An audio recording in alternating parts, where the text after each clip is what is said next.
उत्तर प्रदेश मुरादाबाद में जमीन की खरीद फरोख्त में एक बड़ा ही दिलचस्प मामला सामने आया। रजिस्ट्री कराने गए अगवानपुर मोहल्ला ततारपुर निवासी दिव्यांग शफी अहमद ने वरिष्ठ पुलिस अधीक्षक को दिए अपने प्रार्थना पत्र में कहा है कि जमीन विक्रेता पिता और पुत्र पैसा लेकर रजिस्ट्री ऑफिस से बिना बताए ही चुपचाप फरार हो गए।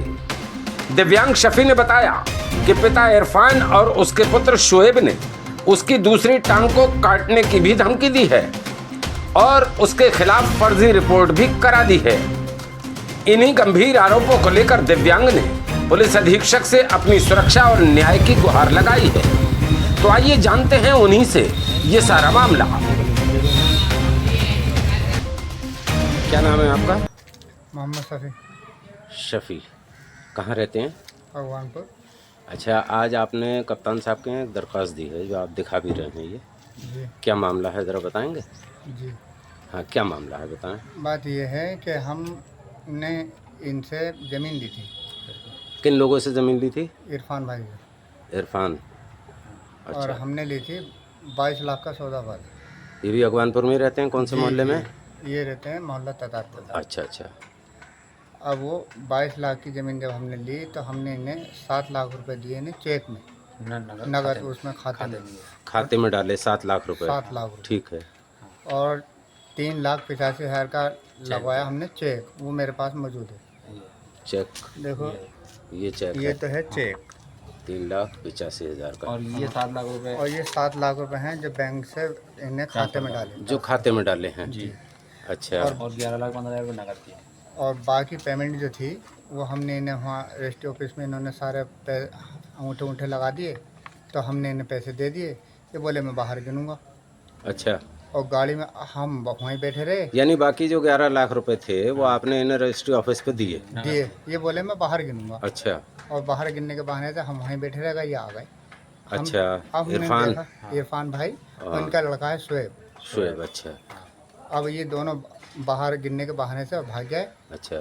अब इनकी झूठी से झूठी नई से नई एक तकनीक लाते हैं, निकाल के कि अब ऐसा कर लो, अब ऐसा कर लो। अब कल हमारे खिलाफ देगा है, बोले साहब वो और इंचार्ज साहब को मिले तो वो बात मतलब रजिस्ट्री ऑफिस से ये पैसा लेके भाग गए।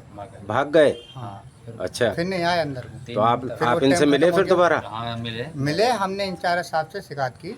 अच्छा तो इंचार्ज साहब ने 3 दिन का टाइम दिया हमें। अच्छा। बोले चलो तुम बैठ के निपटा लो। निपटा थाना सिविल लाइंस में मिले थे आप? नहीं, अगवानपुर पुलिस अगवानपुर चौकी पे मिले इंचार्ज साहब से? अच्छा। तो उसमें जब हमें टाइम दे दिया, इंचार्ज साहब ने कहा, बोले भाई तुम कोई काम नहीं करोगे, नया काम नहीं करो कोई भी, अच्छा और तुम अपने आराम से निपटा। 30वें दिन मुझे मिलना। 9 तारीख में मिलना। अच्छा। अब 3 दिन का हमें टाइम दिया था। अब 3 दिन में इन्होंने एक तो वहाँ गए कप्तान साहब के पास, अच्छा। और जाने के बाद दिया, बोले वो मोहम्मद शफी और फरमान, आरिफ और फरमान, अच्छा। ये मुझे इन्होंने गला घोंट के मारा है हाँ, और जान से मारने की धमकी दी है। अब मैं अपना आपा से मारूंगा, इन्हें गला घोंट के मारूंगा। सबसे पहले तो ये देख लीजिए। तो ये आपके ऊपर आरोप लगाया है? जी। तो अच्छा। मैं कह रहा हूँ, मैंने जब पहली बात तो यह है, एक सबूत ये भी है कि जब इसे हमने मारा तो किसी कोई होगा। कहाँ बता रहे, कहाँ मारा है? अब ये तो उन्हें पता होगा कहाँ अच्छा मारा अच्छा। है, हमें तो ये नहीं बताया। लेकिन जब हमने मारा है उन्हें, हाँ। तो किसी ने तो देखा होगा। हम्म। और वो देखने वाले कहाँ के हैं, किस जगह का है, किस जगह मारा। तो ये उन्होंने आपके खिलाफ कोई एप्लीकेशन दी है? उन्होंने हमारे खिलाफ ये एप्लीकेशन दी है।